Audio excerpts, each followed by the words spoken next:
Welcome back, gang. We are on day 3 of the 10 ways to make money for your exciting adventures. And today we are talking about timings. Okay, so you've got your adventure, and for some of you, the timings will be dictated by the adventure itself. So for example, if it's the London Marathon, you know that happens in April. If it's the Marathon des Sables, that happens, when does it happen? But it happens at a certain date. So for some of this, it won't be that relevant. But if you've got an adventure that is kind of a little bit looser, so maybe it was like, you know, a trip to the Grand Canyon or climbing Kilimanjaro, or, you know, things like that, or things that perhaps happen multiple times per year, I want you to get really clear on when you want to go. Now, again, this might take some research because you might want to have a look at weather conditions, the best time to go, the cheapest time to go, and you need to make a decision about when you want to go.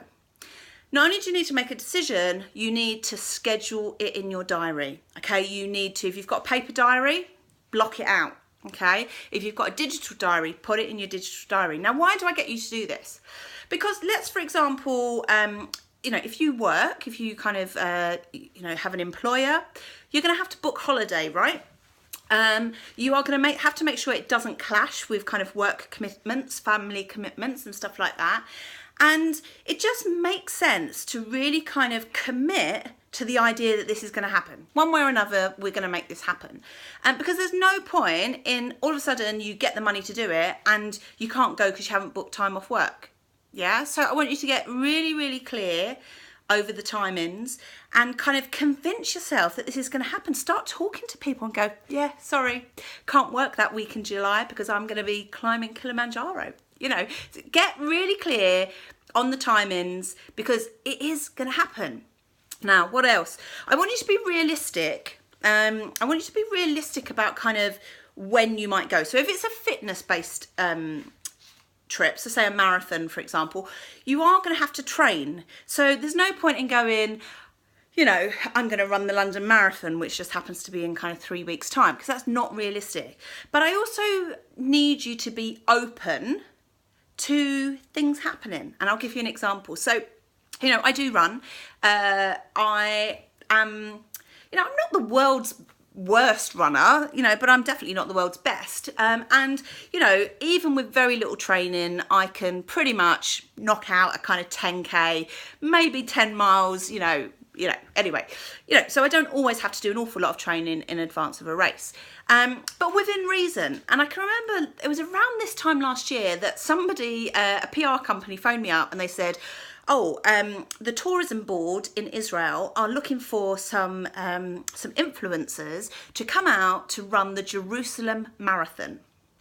Now, this was like 10 days away from the date that they wanted me to fly out. So initially I was like, God, there's no way I could do that. I could blag it for a half marathon, but definitely not a marathon. But I didn't say no straight away. What I said was, can you send me some information? I'll have a little bit of a look and have a bit of a think about it. Now, bearing in mind, I'm also a single parent, so I can't just rush off at the drop of a hat. But I didn't say no. I said, I'll have a look at it. And they sent me all the information. And it so happened that there was a 10K option and a half marathon option. So I looked at it all, and it was a kind of a press trip where there were 40 different kind of journalists or influencers that were being flown out. And not only was it a trip to Jerusalem, it was also a trip to Tel Aviv. I was like, Tel Aviv? I've never been to Tel Aviv before. And we would get to go to the Dead Sea and we'd do all these exciting things. But still in my head, I was thinking, like, okay, I can do the running stuff. But I was still thinking, but what about childcare?